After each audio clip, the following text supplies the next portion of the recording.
నట సార్వభౌముడు తెలుగుదేశం పార్టీ వ్యవస్థాపకులు నందమూరి తారక రామారావు ఎన్టీఆర్ తెలుగు జాతి గౌరవానికి ప్రతీకని రాజమహేంద్రవరం సిటీ ఎమ్మెల్యే ఆదిరెడ్డి శ్రీనివాస్ కొనియాడారు.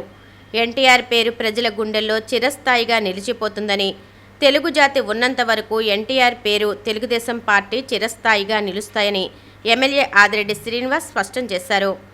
ఎన్టీఆర్ జయంతి సందర్భంగా రాజమహేంద్రవరం నగరంలోని జేఎన్ రోడ్లోని ఏకేసీ కళాశాల పక్కన ఉన్న డాక్టర్ నందమూరి తారక రామారావు మున్సిపల్ పార్కులో ఆయన విగ్రహానికి పూలమాలలు వేసి నివాళులర్పించారు.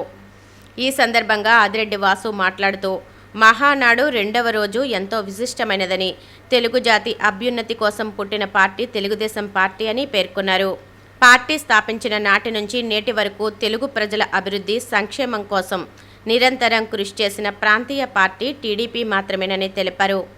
ఎన్టీఆర్ మహిళా సాధికారతకు బాటలు వేసిన మహానేత అని, మహిళలకు ఆస్తి హక్కులు కల్పించడం, స్థానిక సంస్థల్లో రిజర్వేషన్లు అమలు చేయడం వంటి సంస్కరణలు ఆయన ప్రారంభించారని గుర్తు చేశారు.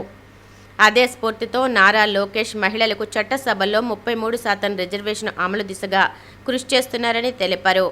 రాజమహేంద్రవరం నియోజకవర్గానికే సుమారు 300 మంది కార్యకర్తలకు బాధ్యతలు ఇచ్చి నాయకులుగా తీర్చిదిద్దామని వాసు వెల్లడించారు. గత ప్రభుత్వం ఎన్టీఆర్ పేరు వినిపించకుండా చేయాలని ప్రయత్నించిందని, కౌన్సిల్ తీర్మానంతో నిర్ణయించిన డాక్టర్ నందమూరి తారక రామారావు పార్కు పేరును మార్చే ప్రయత్నాలు చేశారని విమర్శించారు. అయితే కూటమి ప్రభుత్వం అధికారంలోకి వచ్చిన వెంటనే తిరిగి ఎన్టీఆర్ పేరు పునరుద్ధరించామని చెప్పారు. రోడ్లు పగిలే రోహిణీ కార్తెలో ప్రజలకు చల్లని వార్త. వచ్చే 3 గంటల్లో కాకినాడ, కోనసీమ, తూర్పుగోదావరి, పశ్చిమ గోదావరి జిల్లాల్లో వర్షాలు పడే అవకాశాలు ఉందని వాతావరణ శాఖ తెలిపింది. అక్కడక్కడ పిడుగులతో కూడిన మోస్తరు వర్షాలు పడే అవకాశం ఉందని పేర్కొంది. గత 2 రోజులుగా వాతావరణంలో విభిన్న మార్పులు చోటు చేసుకుంటున్నాయి. అంతకుముందు పగల ఎండ వేడితో, రాత్రి ఉక్కపోతతో ప్రజలు అల్లాడిపోయారు. 2 రోజులుగా సాయంత్రం పూట వాతావరణం చల్లబడుతుండటంతో ప్రజలకు కాస్త స్వాంతన చేకూరుతోంది. పవిత్ర గోదావరి నది కాలుష్యం కాసారంగా మారిందని ఉప ముఖ్యమంత్రి పవన్ కళ్యాణ్ ఆగ్రహం వ్యక్తం చేసిన నేపథ్యంలో ప్రభుత్వం స్పందించింది. గోదావరి పుష్కరాలు 2027 దృష్ట్యా గోదావరి నది సహా రాష్ట్రంలోని ప్రధాన నదుల్లో కాలుష్య నియంత్రణ, పర్యావరణ పరిరక్షణ చర్యలను సమర్థవంతంగా అమలు చేయడానికి రాష్ట్ర ప్రభుత్వం ఎన్విరాన్మెంట్ ప్రొటెక్షన్ టాస్క్ ఫోర్స్ను ఏర్పాటు చేస్తూ ఉత్తర్వులు జారీ చేసింది.